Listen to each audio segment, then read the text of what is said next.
Thank you for tuning into White Centipede Noise Podcast. Please hit the like button and subscribe to this channel. This podcast is made possible by viewer and listener support. If you enjoy this podcast, please consider supporting it at patreon.com/White Centipede Noise. White Centipede Noise is a label and mail order based in Germany, releasing top quality noise on tape, CD, and vinyl. White Centipede Noise is also the premier EU-based distributor of international noise. Visit whitecentipedenoise.com to see available label releases and weekly distro updates.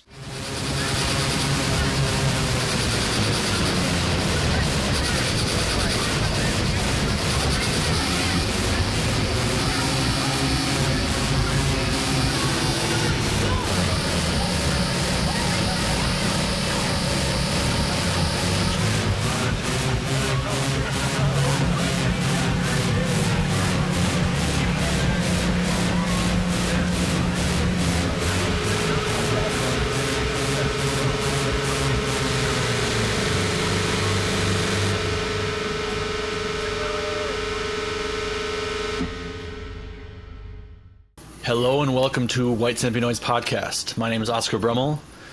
Today my guest is one of the last American power electronics greats.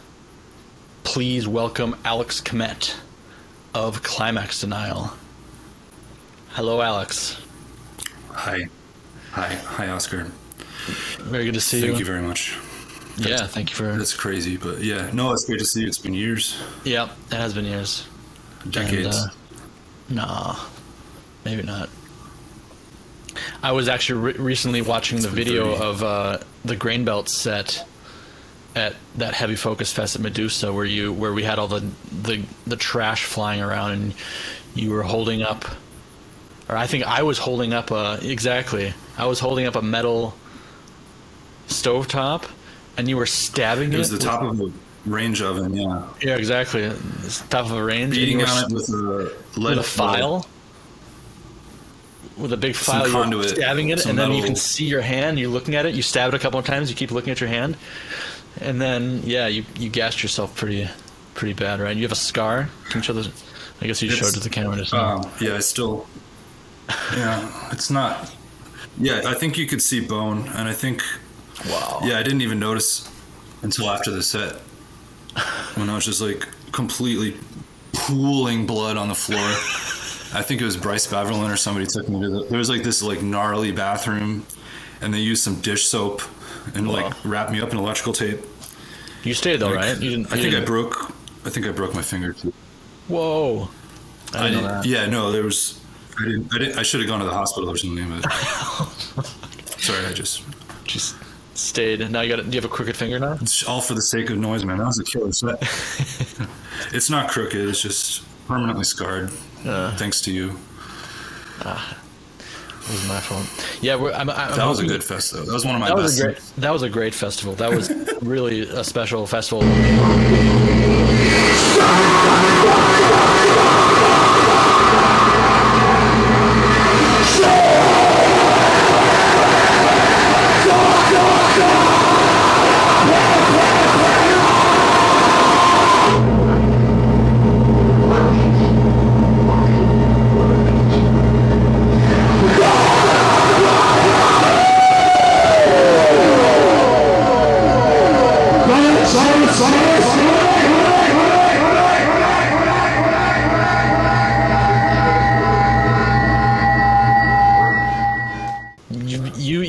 You're a demon at the live shows. You're a demon heckler, and you're a demon force. I'm hoping you'll share some stories with me about live shows. We'll get into that. Okay, so anyway, so I talked to a lot of harsh noise artists on here, and I I've gotten into the habit of asking people how they got into noise, and I've kind of tried to shy away from that habit because I think it's a little bit. I don't really like to waste time on that, I guess, but I don't talk to as many power electronics and industrial artists like yourself. So I think there's probably I'm wondering if there's a kind of a different pattern or a different kind of trajectory for someone like yourself. Can you tell me kind of how you were introduced to power electronics, industrial, and how you arrived at being an artist and creating it yourself? I got into noise pretty early in high school, early high school. Probably just downloading random stuff on Napster, Audio Galaxy, whatever was going on. I started out, probably found Einstürzende Neubauten at an early age. Oh, cool. At a used CD store, and just kind of, I grew up listening to weird music. My parents listened to like Laurie Anderson and Kraftwerk and Frank Zappa and stuff. So it's kind of since I was a baby, sure, I've only liked weird stuff, you know? Yeah. So like in high school, like real early, we found like Intrinsic Action and Cocky SP and like just like the weirdest stuff. Yeah. So I kind of, I had a little jokey noise project in high school with my buddy, and it was just like smashing stuff and goofing around and doing little skits and stuff. It was pretty dumb, but that kind of broke. I was out in the suburbs of Milwaukee, and the only person when I'd come into the city to go to the cool coffee shops or record stores or whatever, like the only dudes around doing noise stuff at that time was Mildew brothers, Mike and Eric Schauwitzer. I didn't know there were two. I think I only know Mike. I didn't know there were two brothers. Everybody, Mike. I would say Mike is the most active as far as the noise scene goes. But Mildew has always been Mike and Eric as brothers. But like Mike, I hang out, I toured with Mike and I record stuff with Mike. So people just refer to Mike as Mildew. Okay. But, Eric deserves as much credit. But okay, cool. He's in a bunch of garage rock bands and stuff, Eric and stuff. So he's kind of got that angle covered more. But so I kind of, that was my first intro to actual like people playing and, putting out stuff outside of just like MP3s of random. So like, I kind of got, that was around like 2002, 2003, 2004. So it was kind of like the weirdo noise time. Sure. If that makes, you know what I mean? Like we play with Russian Starlag. Do you have, okay. So do you have, so you kind of had like a phase before like the dark CLIMAX DENIAL phase, you kind of had a phase of like the. Yeah. Okay. The original question, I was totally getting there. I think. Sorry. I kind of was. No. Not. I was kind of lost there, but yeah. So I started seeing all the. It was there's nothing wrong with noise for noise sake and kind of like art school weirdo stuff. That stuff's great, but I was just kind of like, if we're just doing this. Not discrediting anybody I mentioned, but I was definitely always more into the darker industrial stuff, like, and I'm like, I gotta, like, I want to start taking myself a little more seriously. So I was like, I was, my sound kind of started getting a little more ominous and synth heavy and stuff, and I don't know. I have the same. I started as a weirdo noise dude. Okay. But what was it that got you? I mean, because you were really like synonymous in my mind with a lot of or not synonymous, but you're really affiliated in my mind with a lot of like the really heavy, dark, power electronics acts like Death Pile, Bloody Minded. Like what got you connected with that kind of direction? I set up a show.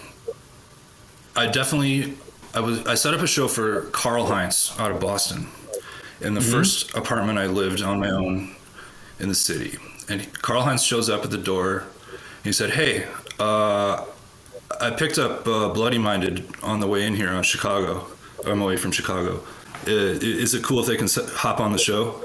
And I look around Karl, and there's Mark and Ed and Isidro, I think. And I'm like,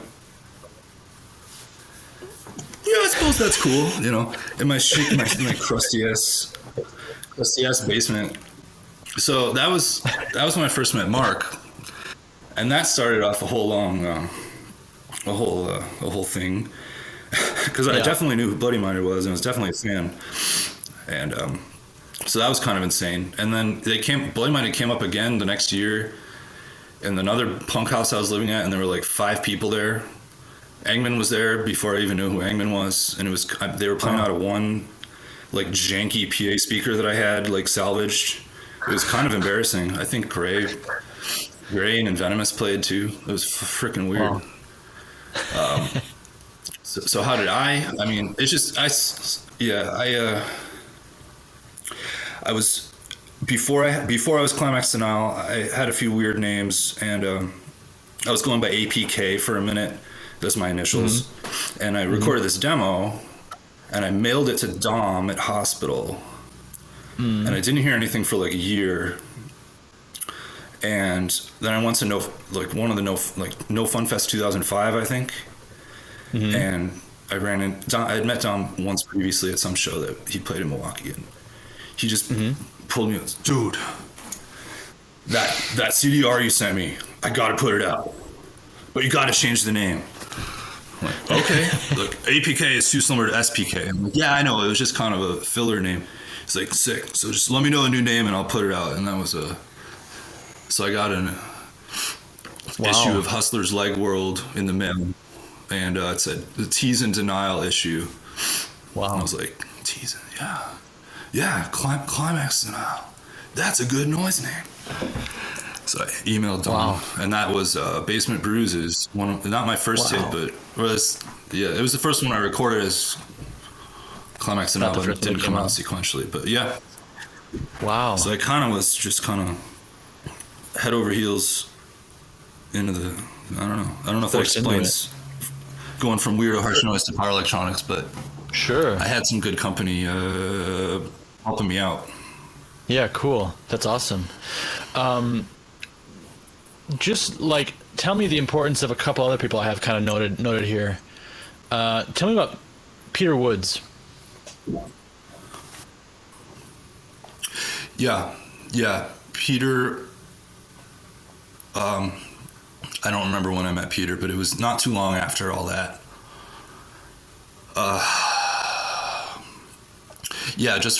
He was around doing all kinds of weird stuff in town too. He had like a band called E=MC Hammer with some dudes, and they were like noise rock, kind of math rock stuff. And like, I just knew him. He was definitely made himself known in the city, and he's just as active back then as he is now. He's kind of the glue of Milwaukee weirdness. Yeah. I've toured with him twice. Love him to death.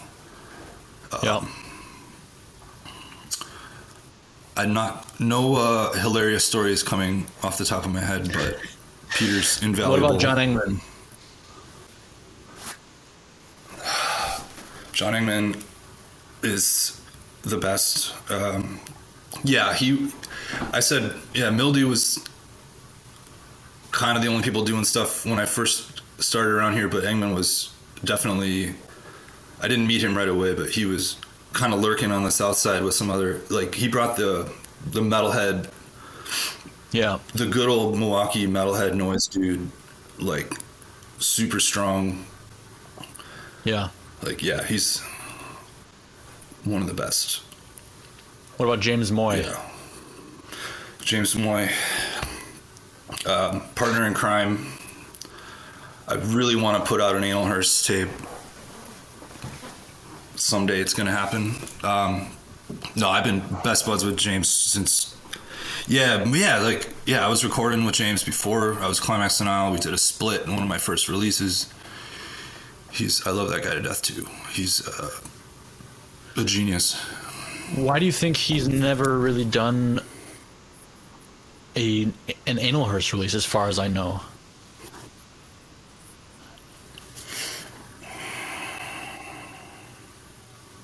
Why do you think that is?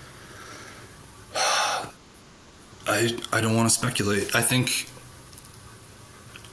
there's a great mystique which I envy, to being a legendary live performer that only a few, maybe 100 people have ever seen, and everybody wants the satisfaction, but you can't harness that kind of power.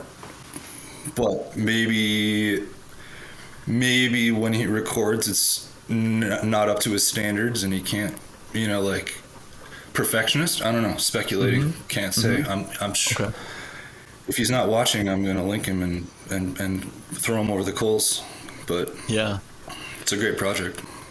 He's done some other stuff that he's linked, but he's in Bloody Minded, so he's added a nice touch there too. But out now, 4 new CDs on Sata Tawata, the New Boyfriends 3 CD version of Harsh Jazz Noise tape released last year.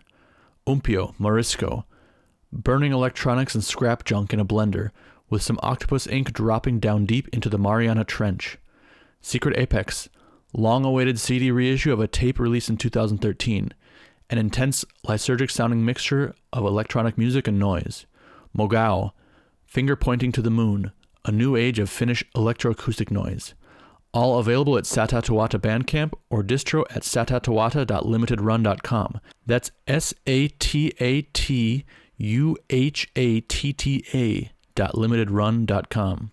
What's Milwaukee like in terms of, the CD side of the culture? I know, Jeffrey Dahmer's from there. That's the famous thing that everyone knows. Every power electronics noise person knows. But is that consciousness of Dahmer and his crimes like present in the city outside of the kind of dorky group of people who find that stuff interesting? That's a very interesting question. You don't, if you're outside of creepy noise dudes, you don't really talk about Dahmer. As far as I can tell, I know where the apartment was. They tore it down. They sold it. The city burned it down and sold it to a property management company for like $500 if they promised to never ever build a new building. So it's just this grassy field next to it's this fenced off field next to this apartment building in a rather unpleasant area of the city. But I drive by there all the time, and it's kind of it's fascinating. I go to bars where Dahmer hung out, and it's really weird to. I remember being in Milwaukee for I think a Milwaukee Noise Fest, and there was a bar down a couple blocks down from the Borg Ward called Le Cage, or I don't know how it's pronounced. There was a lot of jokes about, hey, let's go to Le Cage. Just like in the last 6 months or so, I was, I'm living here in Germany watching some Netflix documentary or something like that, or YouTube documentary on Dahmer, and they're talking about this bar like as one of the main places he hunted for victims. And I was just like, holy shit, that's right by the Borg Ward. That's the place they were always making jokes about. Is that accurate? Honestly, I had not heard that Dahmer hung out at Le Cage, but it's called Le Cage. It's like the cage, but if you go in there, there's literally on the dance floor. It's a gay dance club, and there is literally a cage. Like you go up some stairs, and like if you're up there dance, you can go in the cage and dance. And it's not really S&M theme, but it's it's just it's like a go-go dance kind of deal. They did specifically mention you got people in town who are like, hey man, if you want to check out a bar, go check out the LA Cage, and it's like kind of a joke, I guess. Yeah, exactly. There's an old goth bar around the corner, and the Borg Ward is right down the street. Some buddies of mine just opened a record store kind of about a block away from there the other day. I was just there. It was pretty cool. So it's a weird part of town. I miss the Borg Ward. Yeah, talk about the Borg Ward. What was the importance of the Borg Ward, and what is it like having the Borg Ward gone? I mean, do you obviously unified scenes kind of come and go with time. That's kind of just the nature. But do you think we're entering a time where these kinds of scenes are based around single clubs or venues are not going to be existing anymore? Or do you think it's the fact that we have simply maybe gotten a little older and are kind of in a different phase, and maybe there are younger people who are doing the same thing in a different place that we're not aware of? Yeah. I think your interview with Engman, he did a really great explanation on Borgward, so I don't want to repeat too much. Sure. But really, it was unique in that there was this huge venue with a killer PA, and then there was the Borg Weird. I'm sure you know the garage behind was where all the action happened. Yeah. Some of the craziest shit I've ever seen happen in my life was back there. So Monsters of Power roll through, you name it. Yeah. I think that it really was not. It was. It was a spirit. There was something happened there for like the good 6 years it was open, like, and it wasn't like hardcore community. It wasn't necessarily a safe space. Like right. Nobody got like beat up or anything. It was just like there was some seedy stuff going on, and I don't know, maybe it wasn't a great example for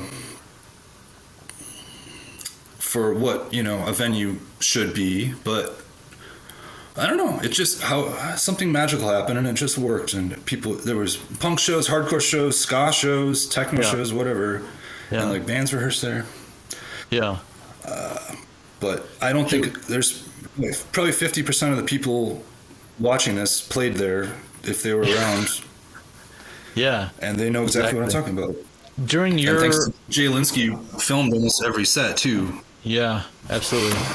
And so I want to say hi to Jay Linsky. If you don't know how Borgward, you can heard from him in a while, but I'd like to shout him out, and hopefully he's doing well, and hopefully we can hear from him soon. Yeah, I haven't talked to him in a while either, but I think he's doing You had all a right. really active run, like 2005, 2007, when you were really, or maybe 2000, even 10. You were doing a lot of releases and playing a lot of shows. Who are some other important colleagues at that time in terms of touring partners, other artists, collaborators that because a lot of those artists are not around anymore, or not active anymore. I feel like from that era, or they're doing other things simply. They're who are some people worth mentioning that maybe not get the recognition these days? Off the top of my head is Carl, who did Sharp Waist. Carl and other people. Sharp Waist was a super cool project, and I met him through Luke Moldoff of many different projects. Yeah, and I miss Luke. I toured with Luke and Peter Woods a long time ago. Dude is, I think he's still doing weird stuff. It's like, I think he's doing PhD. Kind of deal. I toured with Bloody Minded and Silvam and Charlie Dram. That was fun. Charlie, I haven't seen him. I don't know what happened to that guy. That tour we played.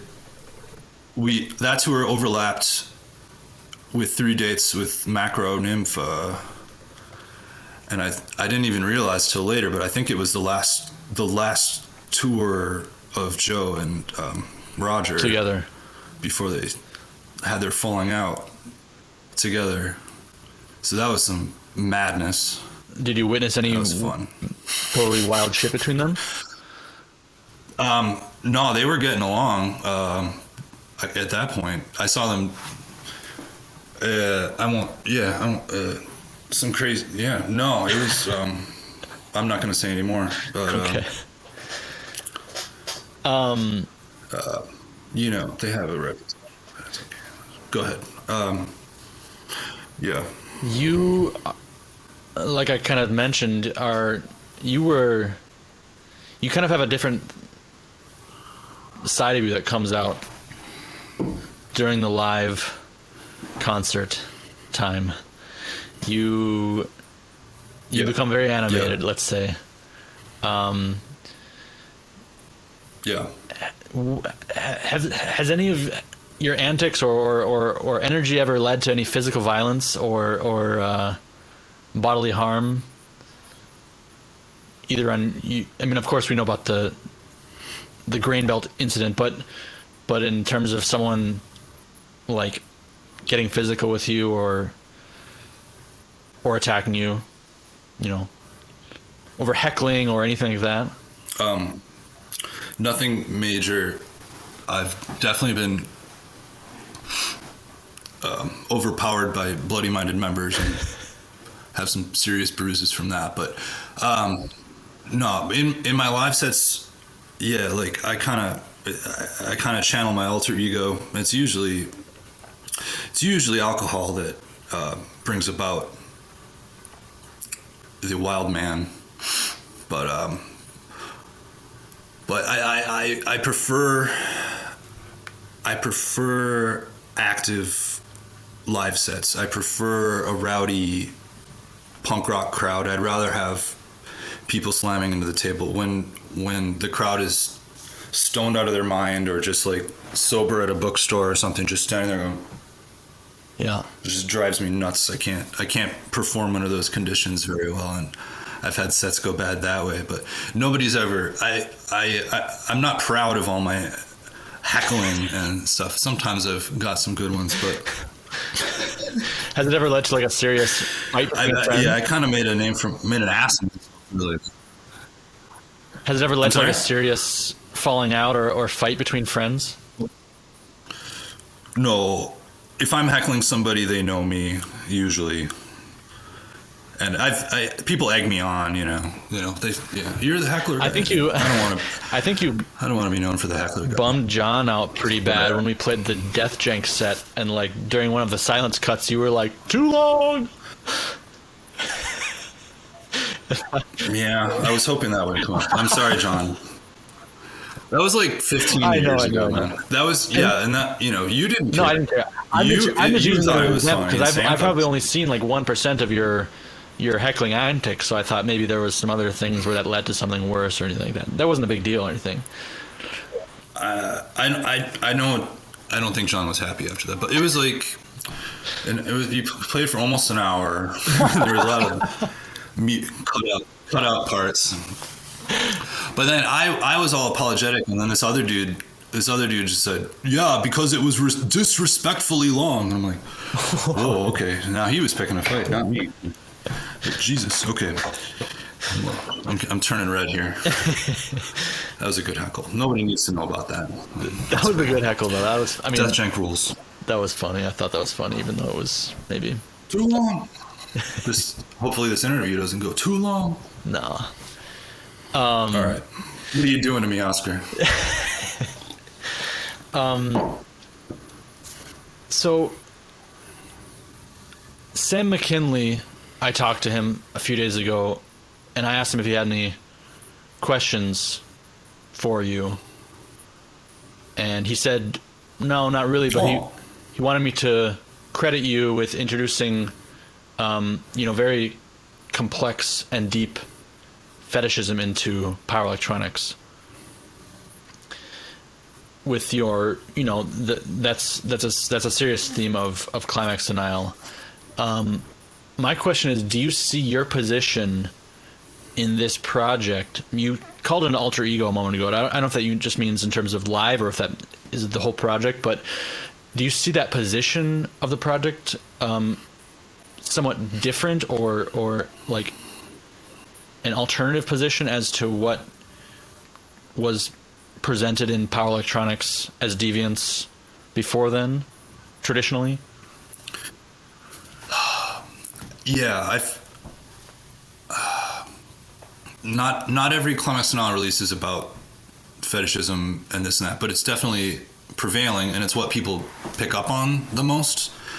I think, and it's, I won't get too into detail on that, but I think there's also, I incorporate more just kind of mental illness and anxiety and depression and psychosis and things, but I've read in reviews and articles that they call it a CLIMAX DENIAL reverses the male gaze, or the submissive power electronics versus the history of White House, or the death pile, or misogyny, and this and that, and as a general token of the genre. And I never necessarily set out to like change power electronics or anything. I never really set out to be a power electronics project. I would say, there's a lot. I'm too, but I like that I've carved out a unique niche for myself. In the intro, you said one of the greatest, whatever, I don't know what you said, but U.S. power electronics, and like, if you think great U.S. harsh noise, you don't think CLIMAX DENIAL. If you think top 5 U.S. power electronics projects, you don't think CLIMAX DENIAL. You might. Well, thank you. Maybe somebody does, but I'm somewhere else, I think. I do.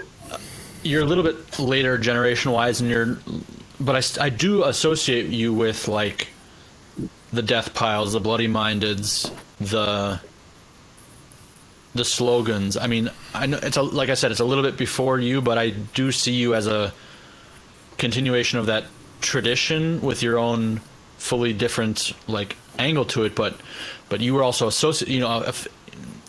kind of hanging with those guys and from that. So I do see you as part of that tradition. And I think I'm curious. Well, this is a question I had for later, but I think it's appropriate now, is do you think like this really vile power electronics is over in this day and age?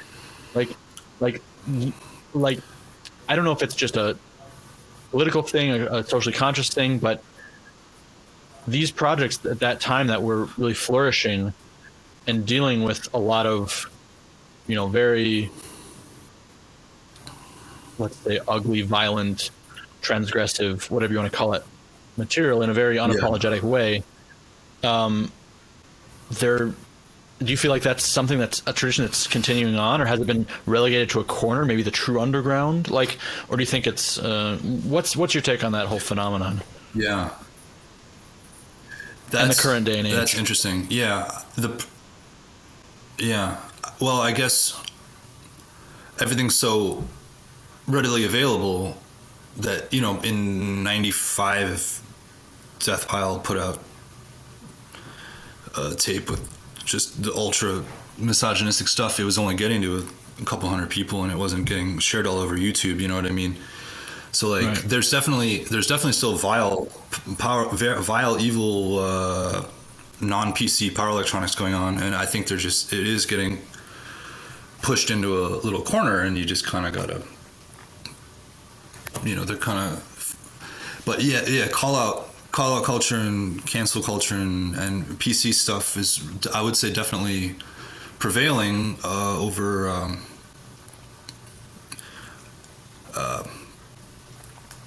Well, okay, that sounds funny. Like, no, like that's accurate. The current political, There's a lot of open. I'm not saying it's good or bad. Right. And I'm not either. I mean, I'm interested in it because that's always been a hallmark of power electronics, and I think an essential hallmark of power electronics. 'Cause I think, not that it can't be done in different ways, but that's a very intrinsic element of power electronics, and the visibility and also the consciousness of these topics in society, I think, have also then spilled over onto the criticism of art, and I feel like a lot of people just aren't doing that anymore in the way that 10 years ago they were. Yeah, if you make death metal or something, you're not trying to shock anybody. It's because you love death metal and you're fascinated with, you know, violence or horror movies or Satan or whatever. And if you make power electronics, you're not like necessarily trying to shock or scare. It's because you like, yeah, the whole thing, like, oh, they're just trying to be shocking. Like, I'm not trying to be, you know, they're not trying to be shocking. It's just what they're into. Right. Yeah. You know what I mean? And so if you can, there's such a fine lens now on every project. You gotta, you know, like, not, you can't shock and offend, but it's not supposed to be for everybody. Right. If you're into the vile shit, you make stuff for the people that are into vile shit. Like, right. I don't know. It's probably a little harder to get away with freaky stuff these days. But. When you discovered industrial music or power electronics, particularly this darker side, do you think it also served as a function over time to kind of expand your mind or expand your interest in certain things, or was it kind of a confirmation of things that you were already like fully aware of and fully into? Yeah, I don't know. My first love was Marilyn Manson, Antichrist Superstar, and 90s goth, you know, like at a middle school. So like I was always on the dark side. Yeah. Really, I think just a fascination with ugly sound and like feelings and ambience. Yeah.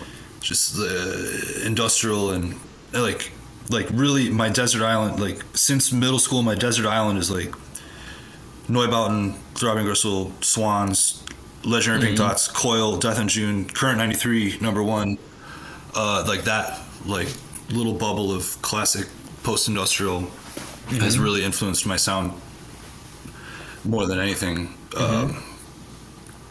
Still to this day. So But in terms of like, I don't want to ask too much about your personal life, but in terms of like personal exploration of things or personal fascination, I mean, power electronics definitely gets very specific and extreme. Did that seem extreme to you at the time, or was it kind of like, oh, this is exactly it, this is what I've been looking for? Honestly, when I very first heard power electronics, I thought it was kind of goofy.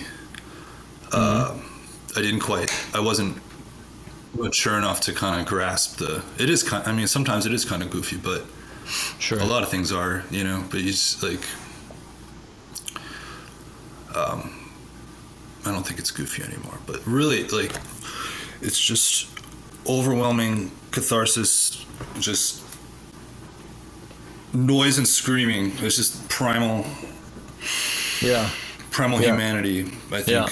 Like Romer has that essay about volcanoes and whatever the fuck, giant cocks coming out of the earth, you know. Something like that. Paraphrasing. That's power electronics. Yeah. Well, okay. Is that what defines power electronics to you, though? Like, as opposed to noise or noise just screaming? Because at least I feel like there is a difference. I think power electronics can be even without vocals, without lyrics, but there's something about it that makes it power electronics versus just noise. And even some guy with harsh noise and screaming over it isn't necessarily power electronics. What is the definition in your mind? Yeah, that's tough. I do see people throwing around, like, maybe not every day, but the like power electronics is noise with vocals, like, right. it's not necessarily. It doesn't have to be about serial killers or misogyny or crypto fascism or whatever, but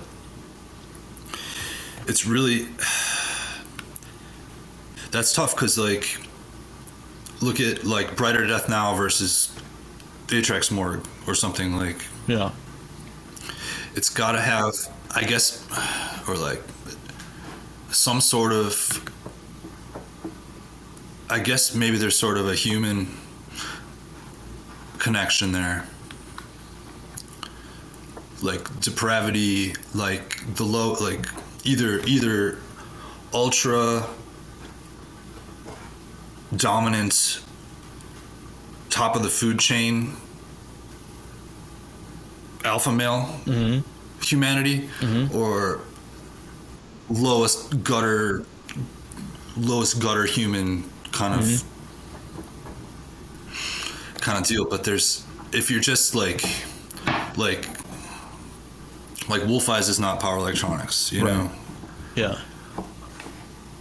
But not that's I should. Yeah. Even the early, like the real early broken flag stuff. Yeah, power. I mean, power in terms of human relations. Yeah, like the early. Yeah, maybe that's.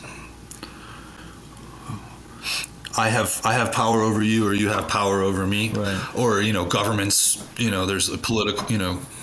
condom or genocide organ or something. Right. Social. It's almost there's sometimes a political punk element to it. But yeah, the early broken flag stuff and stuff doesn't have to have vocals, and it's still just got that. And of course the artwork and themes, titles and stuff. Right. Kind of differentiate it too. Kind of define it, or at least hint towards what it's supposed to be. People have been arguing about this for decades, I'm sure. Yeah. Yeah, they have.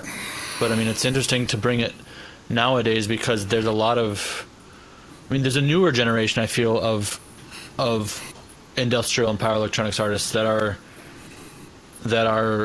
approaching things from kind of an opposing angle. And I don't know how better to describe it, but products like CBN that are subverting this kind of typical dynamic of white male heteroaggression.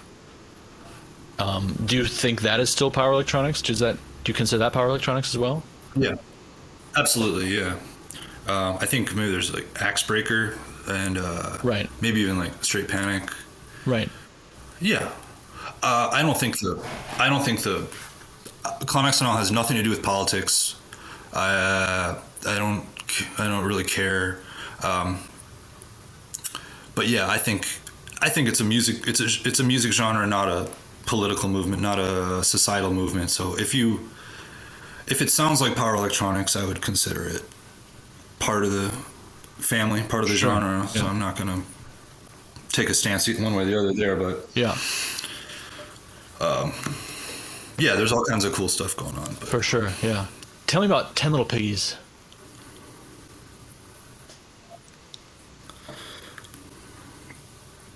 I don't want to talk about it.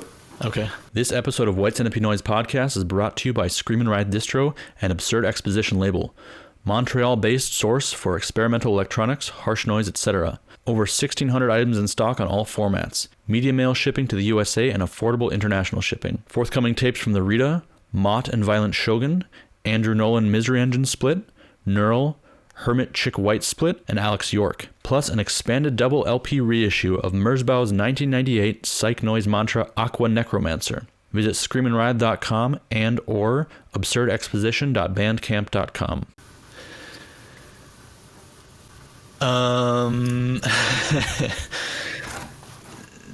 Tell me about Virtues, your label. Sorry. Hey.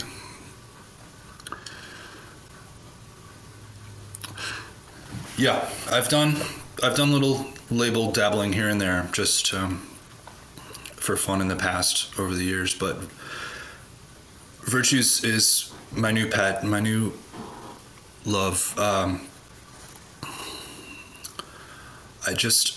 There's almost too many labels right now.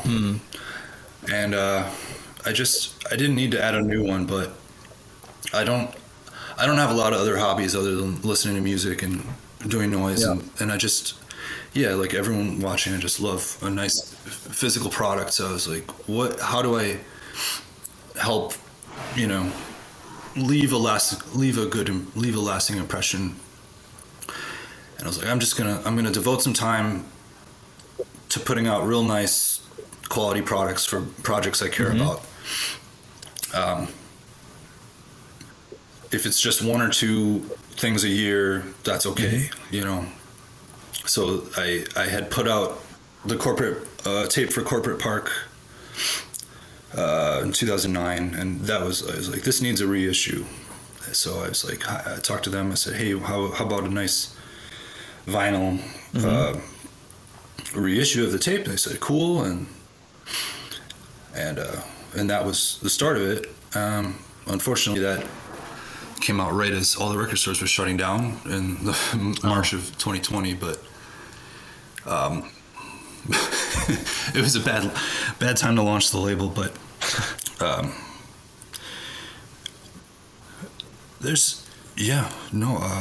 me about the upcoming Burning record. I am very excited about this record.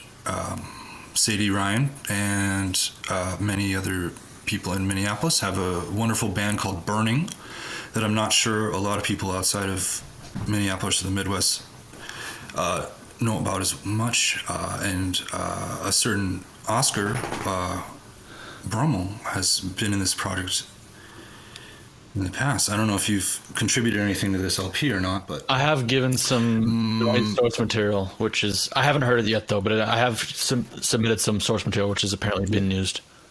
Yeah, I gave a little vocal samples myself, and I heard some of the results, and it's mind blowing. Cool. It's sort of like a prog rock Skinny Puppy kind of deal. It's like ambient industrial. It's like unclassifiable. It's, in my opinion, some of the greatest music ever made. And I don't have the master yet, and it's been a long time, and it might still be a long time. But when I get that master, it's coming out on a beautiful deluxe LP on Virtues. I can't wait. I'm going to pay for some ad space on the White Centipede Noise. For sure. I can't wait. To promote it. I was involved in the band, so I mean, I'm kind of speaking biased, but I really wasn't involved in the musical composition at all. And I do think that the music is so advanced and amazing and so underrated. For whatever reason, it hasn't really, for numerous reasons, I think it hasn't really been properly released or presented. Not that it hasn't been released, but there have been setbacks sort of in the way it's been distributed and presented. But it's absolutely amazing, fascinating, such unique, intense music, and I'm really excited to hear the next thing. And I really hope that, some projects are finished from them in the coming years, because I think it's so slept on. It's so undiscovered. Not for long. Yeah. It was also one of the main.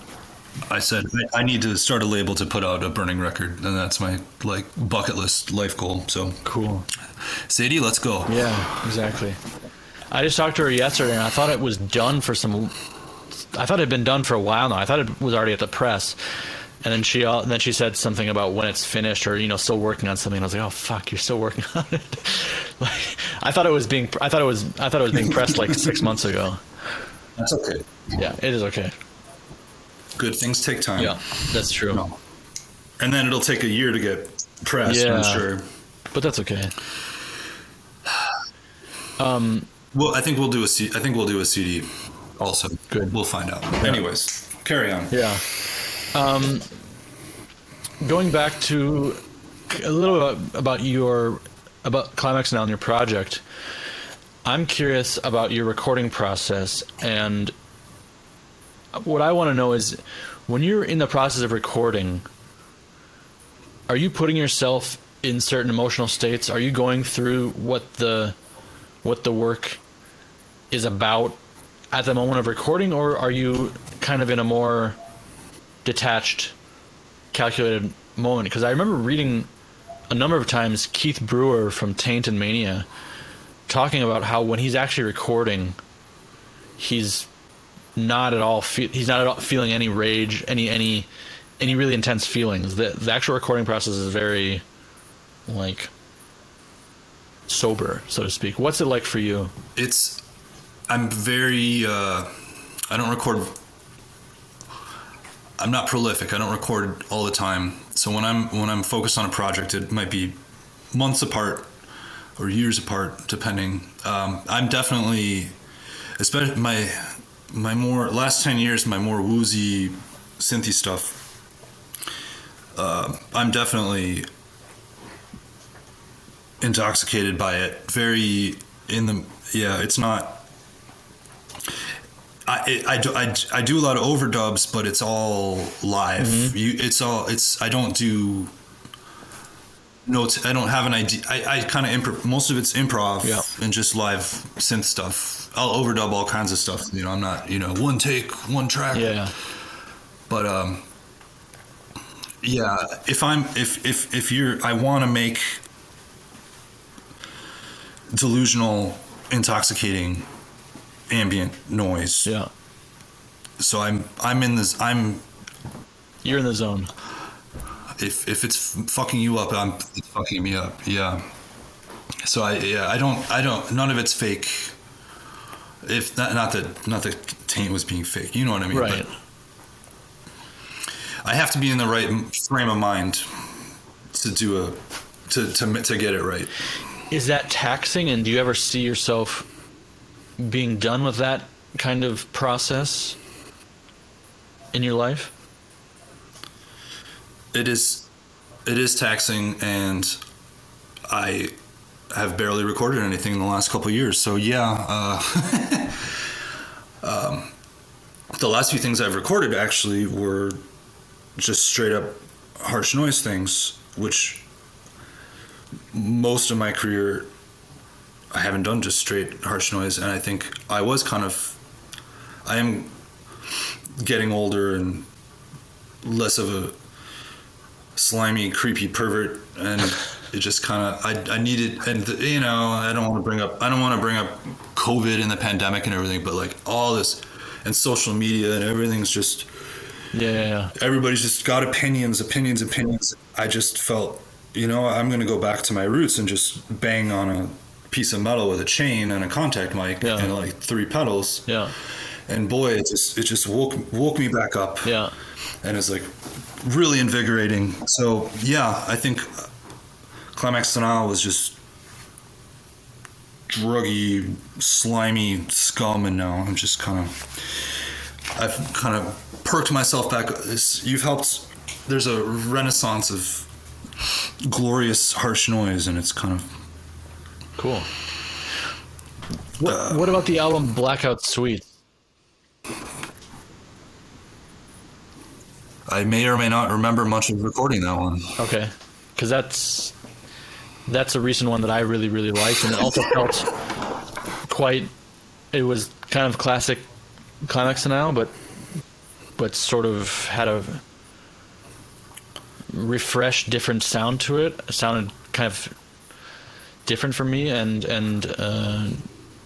was that kind of before you experienced this it's got long, sort of slump? Yeah. I don't know.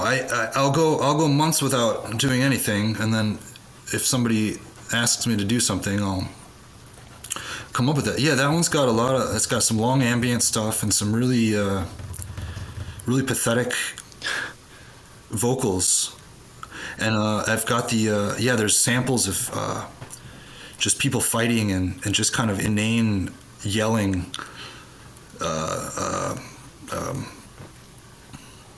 And it's really trying to capture the idea of agoraphobia, like not wanting to leave your house and being afraid of every human that you see out the window.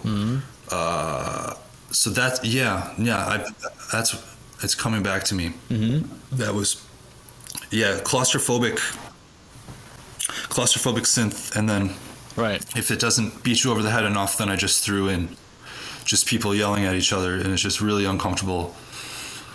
It sounds dumb, but No, I really like that tape too. Yeah. Yeah. So It is. I had to do it good for Krumer, man. Right.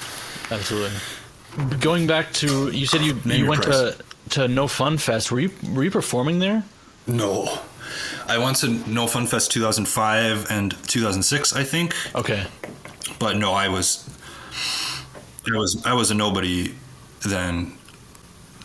I mean, I knew some people, but I would not have been asked to perform that. But yeah, dude, I saw in the freaking basement, it was like Death Pile, Bloody Minded, Grunt, Bow and All. Wow. I don't know if that was the same year. It's all kind of blend together, but it might have been 2 separate years. But Sure. it was nuts. Yeah.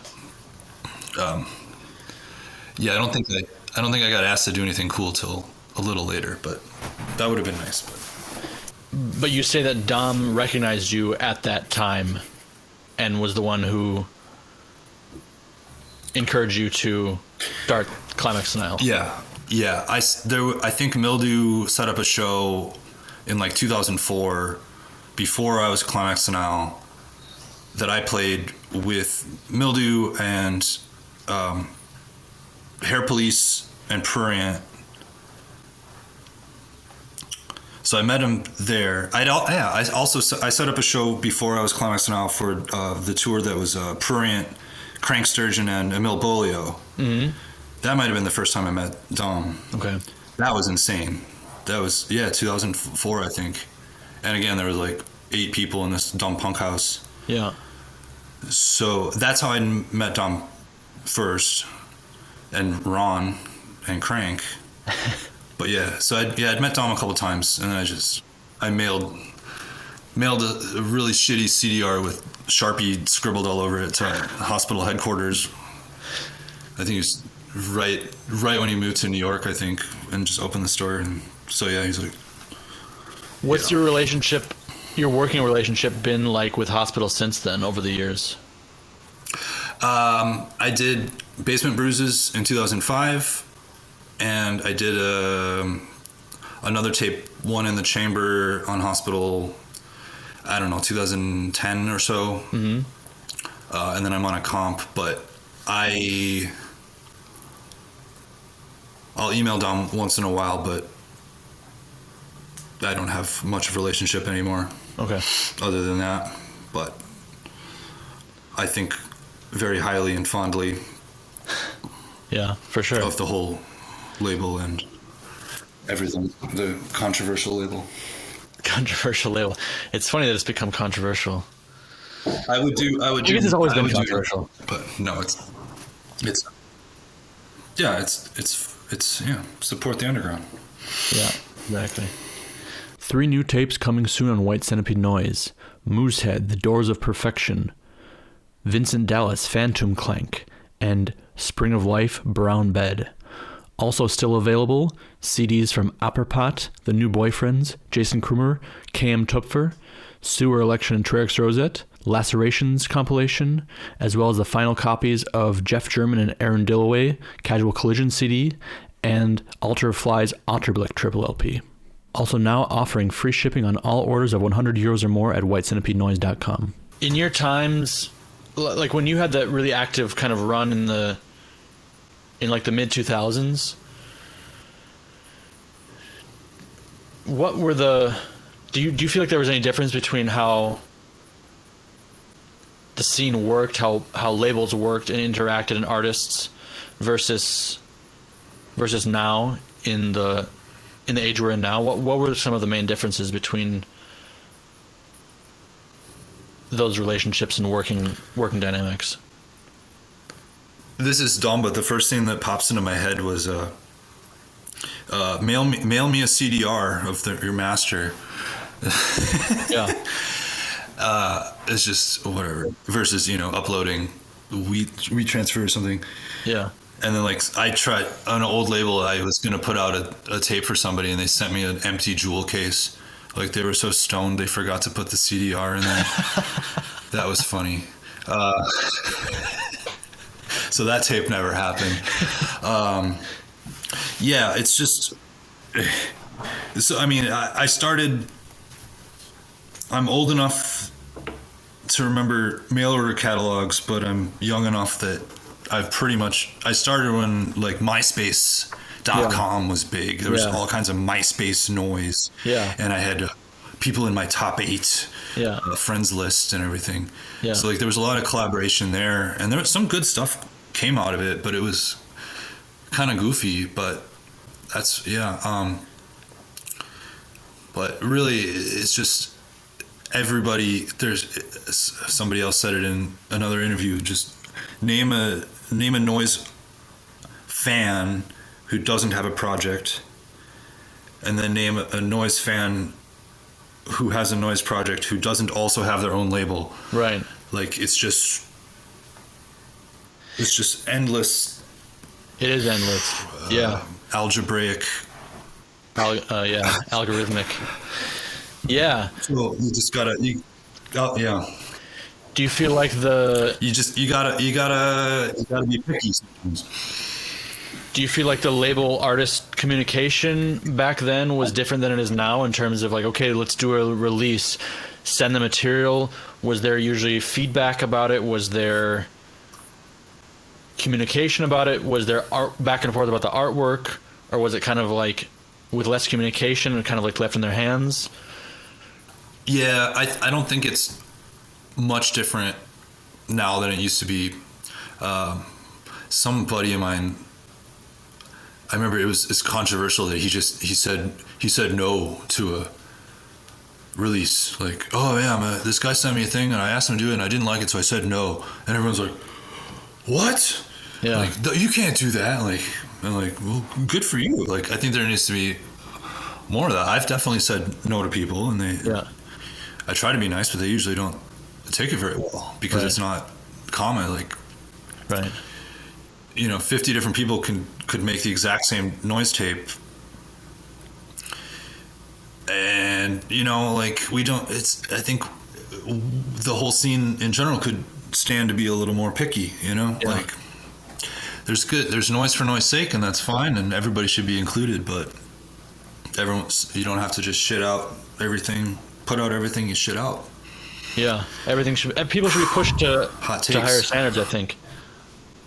I've put out some stuff I'm not proud of, but I probably should have had Have people ever said no to you? Most of my first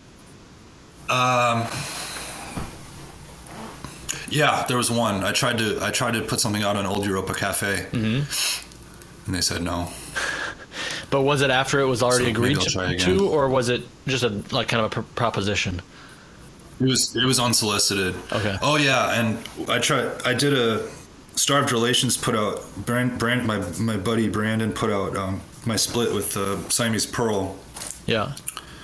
And we tried 10 labels.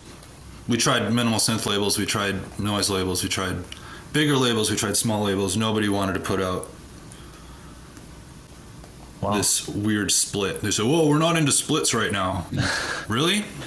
Okay. But it's a mind-bogglingly good tape, and I want to redo it on LP sometime, but it is what it is. Yeah. So yeah, I've had a little bit of rejection here and there. Yeah. No big deal. It's probably for the best. Do you feel that the current enthusiastic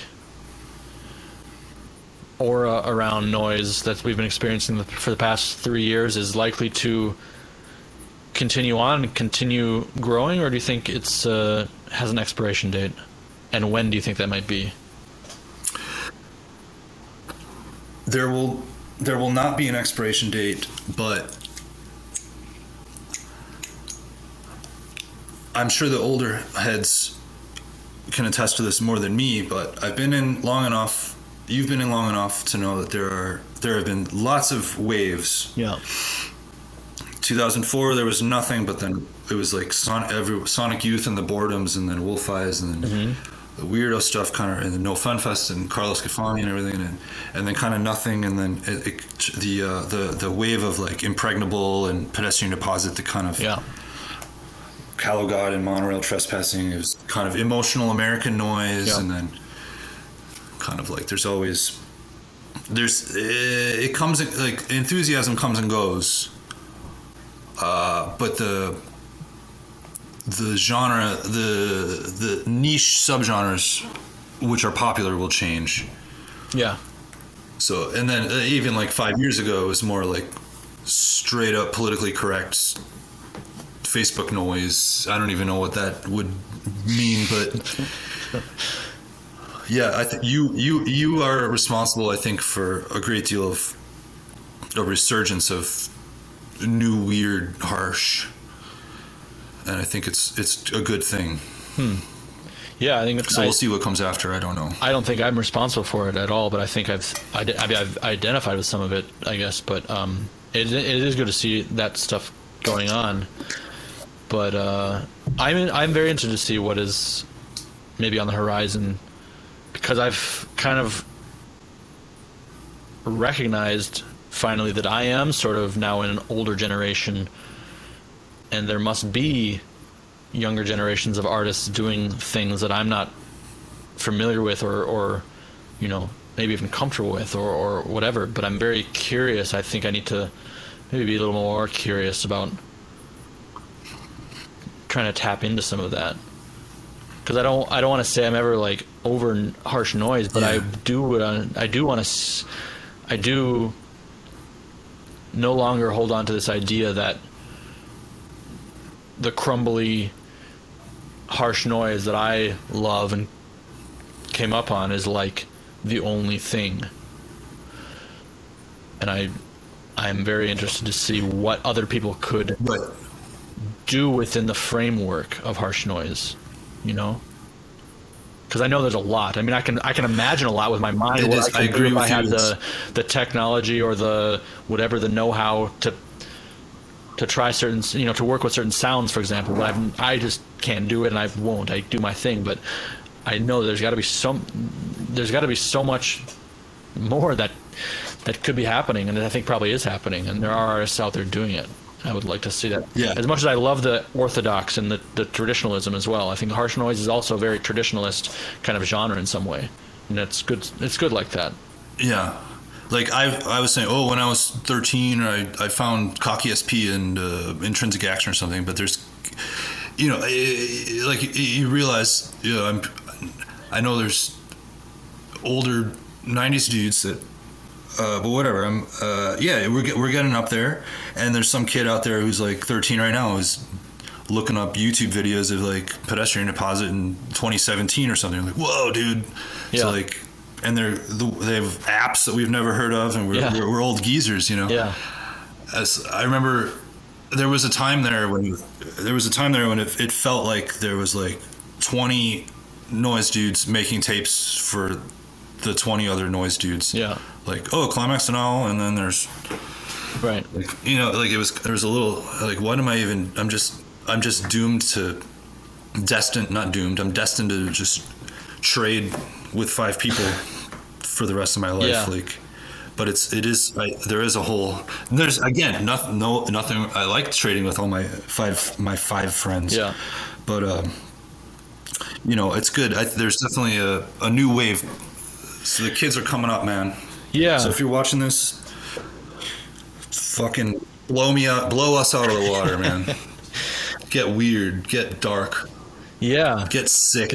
And I think, don't get sick. It's interesting to see the aesthetics. I would be interested to see how newer generation approach different aesthetics. I think Jason Krumer kind of made some interesting points about how the people who were around during the true Xerox era, when that was like what you had to do, they don't do that anymore. They like to, they're doing some other stuff, even though a lot of times it's ugly or weird. Like, but they're like, hey, let's use all the technological possibilities that we have to make something even, to evolve our aesthetic and evolve our sound. Which, I said, on the same token, you get some like a lot of these older projects that kind of are like, hey, I'm still in it, but I'm doing this I'm using my laptop now and using my, my new technology, and it's like, that's not very good. But they're more interested in, continuing on. They're not, these Broken Flag guys aren't still making the Broken Flag sound, even if they're doing it under, still working under their own names. But then you have kind of newer generations, newer projects that didn't experience that time in real time, that are harkening back to those aesthetics. And that's an interesting thing. And I guess I would like to see more young artists kind of defining their own aesthetics rather than nostalgia they weren't really a part of. Yeah. I didn't ramble too much when you asked me about Virtues earlier, but that's part of it. Is I was getting kind of jaded that it seems like you couldn't put out a noise tape that didn't have black and white torn Xerox collage. And I love black and white torn Xerox collage. It's like you wouldn't have a death metal album without, a death metal looking cover. Like, it's the genre deems it, and there's nothing wrong with that, but I don't. Sometimes it was, people were just kind of expected, like, you have to fall in line with the aesthetic of the genre. So, like, I'm not saying I will never do that, but like Virtues, it's not exclusively a harsh noise label. Right. I'm barely doing much harsh noise, but I'm going for just whatever the artist wants, but unique. But it's just there was like for a while there's just a mold. The noise tape has to look like this, right? Yeah, and they usually look good, but there's an interesting conservatism in noise in some way, that people don't maybe have the self-confidence to do something that breaks the mold for whatever reason. Yeah. Like I said, on the one hand, I guess, going back to what Sam was talking about, is like this. It's okay. It's not about, noise isn't necessarily about just doing whatever, and that, well, that's a certain attitude. There's different people attitude, but there's people who are interested in noise because it's whatever and it's free and there's no rules, but they're also interested in noise because it's like a very specific type of sound and this. So, there is value, I think, to limiting yourself in that way, but I still think even within those limits, there's a lot of room unexplored. There's nothing wrong with a good old-fashioned harsh noise tape, and you don't have to break the mold. Yeah. I'm not saying I don't like stuff that doesn't, because if you like the genre, I keep bringing up death metal for some strange reason. I'm not even a huge death metal fan, but if you put out a solid death metal album, it's going to sound like 30 years of death metal, and that's okay if you can still bang your fucking head to it.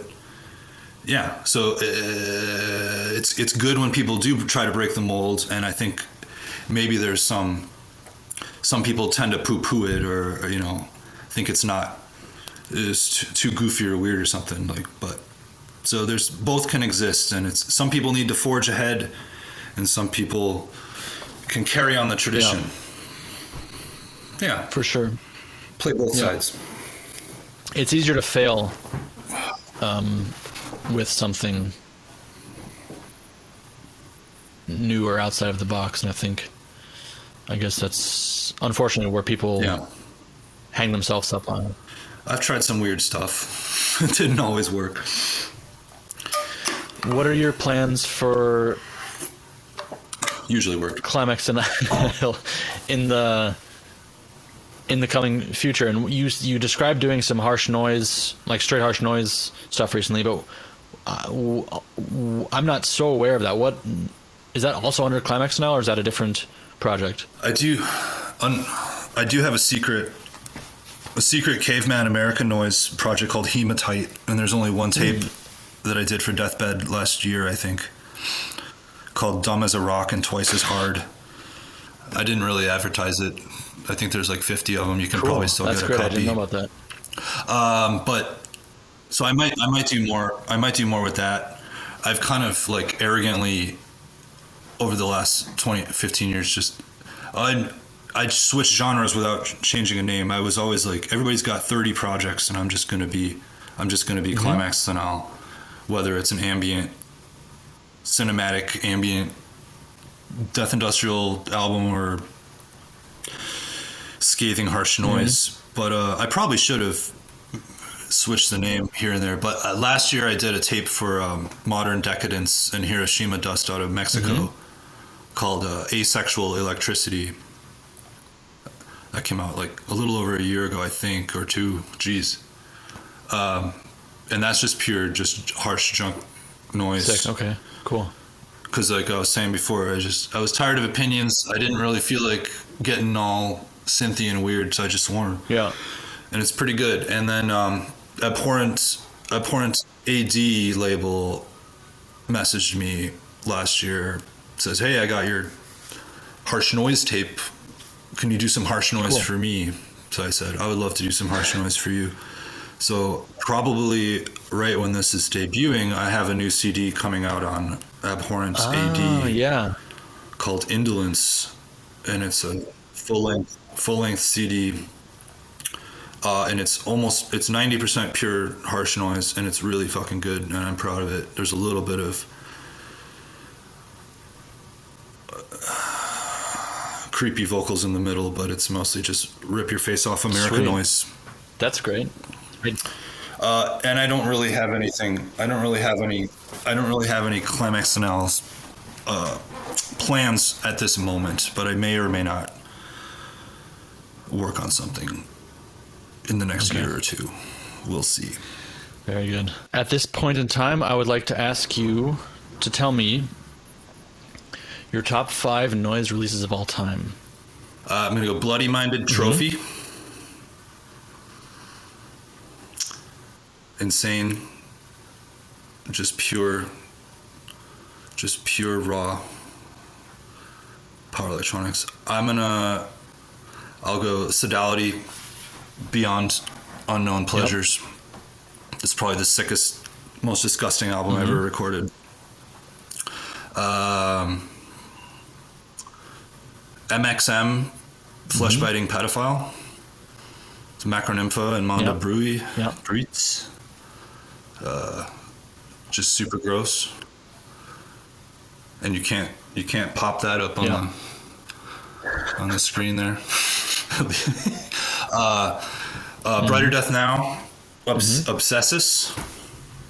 Maybe that's like my early, really influenced my early sound with kind of real woozy, throbbing perversion, just gross. I think they're maybe not their most hailed album, but it's my favorite.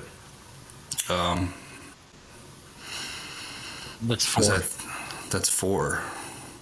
My number one favorite album, noise release.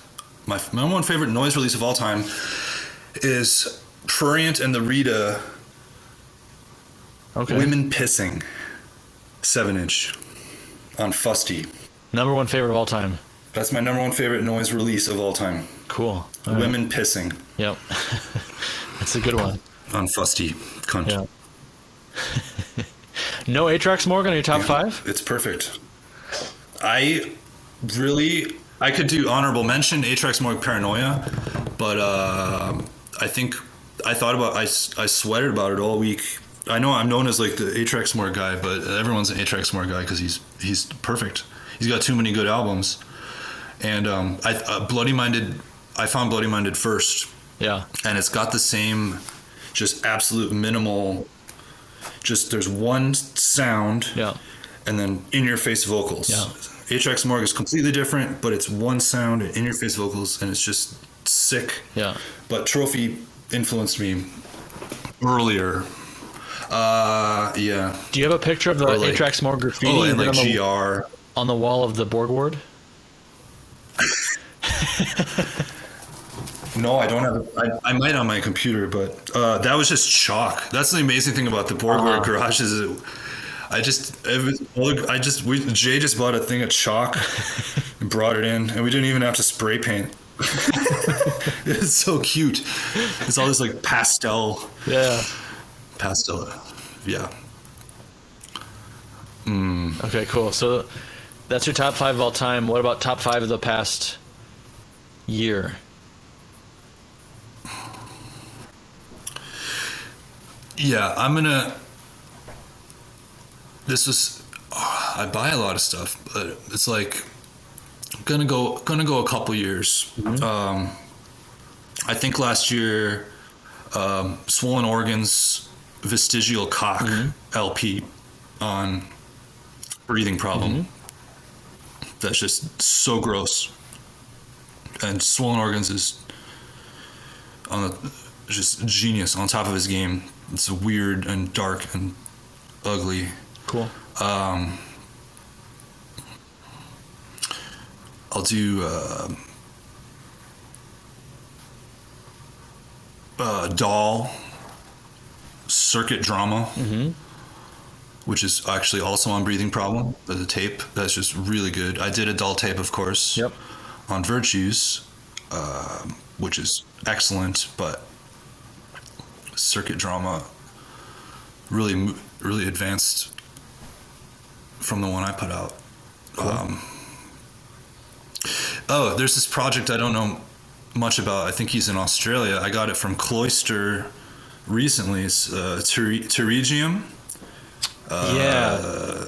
Digging a Ditch of Mercy is the name of the tape. Okay. Pterygium, I always thought. Pterygium? Right? Yeah, maybe it's right. With P-T... Yeah. P-T-E-R. Cool. That's like really good. I gotta, if that person's watching, I'd like to do a tape for you, but we'll see.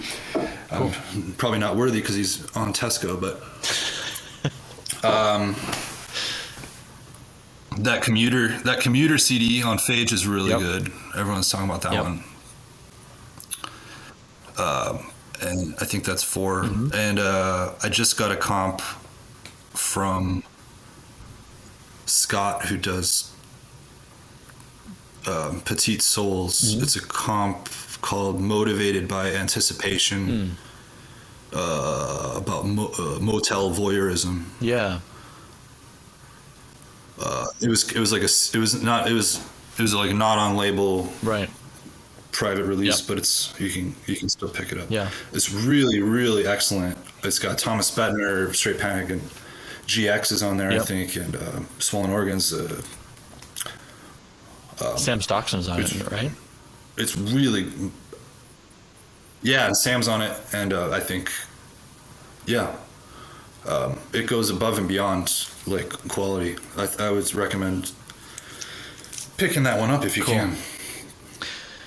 Alex, is there anything else you'd like to add that I didn't ask you about, or things that you would like to let people know or clear up, or if anything I got wrong that you want to set the record straight on? No, people can think whatever they want. That's fine. I don't think I did a good enough job selling my label. I've got. I'm sorry. I think I also interrupted Kate you. Rissick of Rusalka. You did just now. Sorry. I got to plug Kate Rissick LP coming out this summer on Virtues. Decayed Signals. It's going to be amazing. Beautiful jacket, beautiful noise. I've got a CD coming out very soon for Wisconsin artist John Mueller. Sort of an ambient deal, and it's going to be in a beautiful hardcover book, pro CD, and then of course, hopefully sooner than later, the Burning LP, and maybe something for Deterge and some other things. But great, you'll have to follow my minimal online presence, but trust me, it's good stuff. I wouldn't put it out if I didn't love it. Great. Well, looking forward to all of that. Looking forward to more CLIMAX Denial. Looking also forward to now hearing the Harsh Noise CLIMAX Denial, which is coming out probably the day this aired. I did see something online about that, and I didn't make the connection, but that's also exciting. So I'll make sure to pick those up for the distro as well. All right, Alex. Well, I really appreciate you taking the time to talk with me about CLIMAX Denial and everything else. Nice to see your face, and talk to you soon. Thank you so much for having me, Oscar. Bye-bye. Take care. Thanks again for tuning into White Centipede Noise Podcast. Head over to the Patreon for more, including private episodes of Noise on the Run, exclusive photos, video, and audio related to the show, and discounts at the White Centipede Noise mail order. Your support is extremely appreciated and vital to keep the show going.